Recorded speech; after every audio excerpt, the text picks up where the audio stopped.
Good evening students.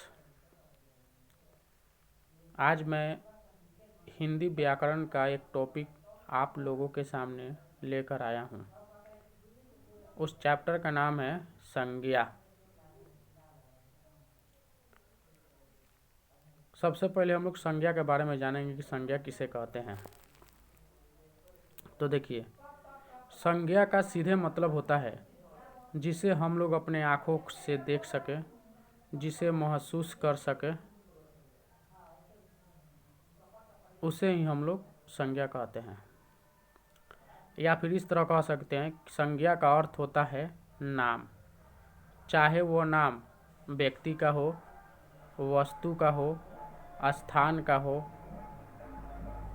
इन सभी के नामों को हम लोग संज्ञा कहते हैं। जैसे रमेश संज्ञा है, मोबाइल संज्ञा है, शेर संज्ञा है, कलम संज्ञा है, इत्यादि। अब हम लोग जानेंगे कि संज्ञा कितने प्रकार के होते हैं। तो फ्रेंड्स, संज्ञा 5 प्रकार के होते हैं। जातिवाचक संज्ञा, व्यक्तिवाचक संज्ञा, समूहवाचक संज्ञा, भाववाचक संज्ञा, द्रव्यवाचक संज्ञा और भाववाचक संज्ञा। सबसे पहले हम लोग जातिवाचक संज्ञा के बारे में जानेंगे कि जातिवाचक संज्ञा किसे कहते हैं। जातिवाचक संज्ञा का मतलब होता है कि चाहे वो व्यक्ति हो, वस्तु हो या स्थान हो, उसके संपूर्ण जाति का बोध हो, उसे हम लोग जातिवाचक संज्ञा कहते हैं। कहने का अर्थ यह है कि जिसका अपना कोई पहचान ना हो, अपना कोई नाम ना हो, वो जातिवाचक संज्ञा में आएगा। जैसे गाय, तो गाय आपका जातिवाचक संज्ञा में आएगा, क्योंकि गाय का अर्थ हुआ संपूर्ण गाय। जितने सारे गाय हैं संसार में, वो सब गाय से गाय जाति का बोध हो रहा है। उसी तरह लड़का, लड़की इत्यादि, ये सब जातिवाचक संज्ञा है। अब हम लोग जानेंगे व्यक्तिवाचक संज्ञा क्या है।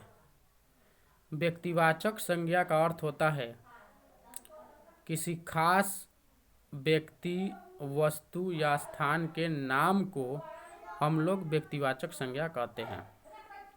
जैसे मैंने अभी कहा कि मैं एक गाय खरीद कर लाया, तो वो हमारे लिए जातिवाचक संज्ञा हो गया। लेकिन उस गाय का नाम अगर मैंने राम दुलारी रख दिया, तो ये राम दुलारी उस गाय का अपना नाम हुआ, मतलब वो व्यक्तिवाचक संज्ञा हो गया। ठीक उसी प्रकार अगर मैं कहूँ कि क्लास में ये लड़का है, तो लड़का आपका जातिवाचक संज्ञा हो गया। लेकिन अगर मैं कहूँ कि रमेश यहाँ आओ, तो उस लड़का में जिसका नाम रमेश रहेगा वही मेरे पास आएगा। इसका मतलब रमेश जो हुआ वो व्यक्तिवाचक संज्ञा हुआ। तो अर्थ यही निकला कि जातिवाचक संज्ञा में अपना कोई नाम नहीं होता है, लेकिन व्यक्तिवाचक संज्ञा में अपना नाम होता है, अपना पहचान होता है। उसी को हम लोग व्यक्तिवाचक संज्ञा की कैटेगरी में रखते हैं।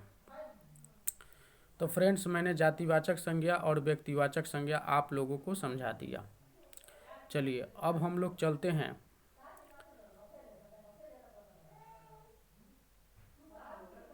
समूहवाचक संज्ञा में आते हैं। समूहवाचक संज्ञा, समूहवाचक संज्ञा के नाम से ही आप लोगों को समझ में आ रहा होगा कि समूह होना चाहिए, मतलब भीड़ होना चाहिए। जिस संज्ञा से समूह या भीड़ का बोध होता है उसे समूहवाचक संज्ञा कहते हैं। जैसे क्लास, क्लास में व्यक्तियों, बच्चों का समूह होता है। परिवार, परिवार में सदस्यों का समूह होता है। भीड़, मेला, माने जहाँ पे समूह हो उन सब को हम लोग समूहवाचक संज्ञा में रखेंगे। अब हम लोग आते हैं द्रव्यवाचक संज्ञा। द्रव्यवाचक संज्ञा का मतलब होता है जिसे हम लोग गिन नहीं सके, अर्थात जिस संज्ञा का माप तौल ज्ञात किया जाता है, मतलब जो संज्ञा हमें माप तौल के रूप में प्राप्त होती है उसे हम द्रव्यवाचक संज्ञा कहते हैं, जिसको मापा तौला जा सके, गिना नहीं जा सके। जैसे मान लीजिए बाजार में हम जाएंगे और बोलेंगे कि मुझे चीनी चाहिए, तो वो चीनी मुझे माप कर मिलेगी, तो इसीलिए चीनी आपका द्रव्यवाचक संज्ञा हो गया। अगर हम कहेंगे कि मुझे सोना चाहिए, तो सोना आपको माप कर मिलेगा, तो सोना भी द्रव्यवाचक संज्ञा हो गया। उसी तरह तेल, पानी, दूध, चांदी, ये सभी द्रव्यवाचक संज्ञा में आएंगे। अब हम लोग जानेंगे भाववाचक संज्ञा क्या है। भाववाचक संज्ञा का मतलब होता है कि जिसको हम लोग केवल महसूस करते हैं, उसको देखते नहीं हैं, उसे हम भाववाचक संज्ञा कहते हैं। जैसे जवानी, बचपन, बुढ़ापा, ममता इत्यादि।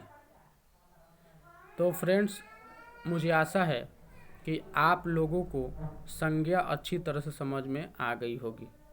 कृपया इसे आप लोग अपने कॉपी में नोट डाउन कर लें, क्योंकि संज्ञा से क्लास 12 में कम से कम 1 या 2 नंबर का क्वेश्चन ऑब्जेक्टिव में ज़रूर डालता है। Thank you for watching the video.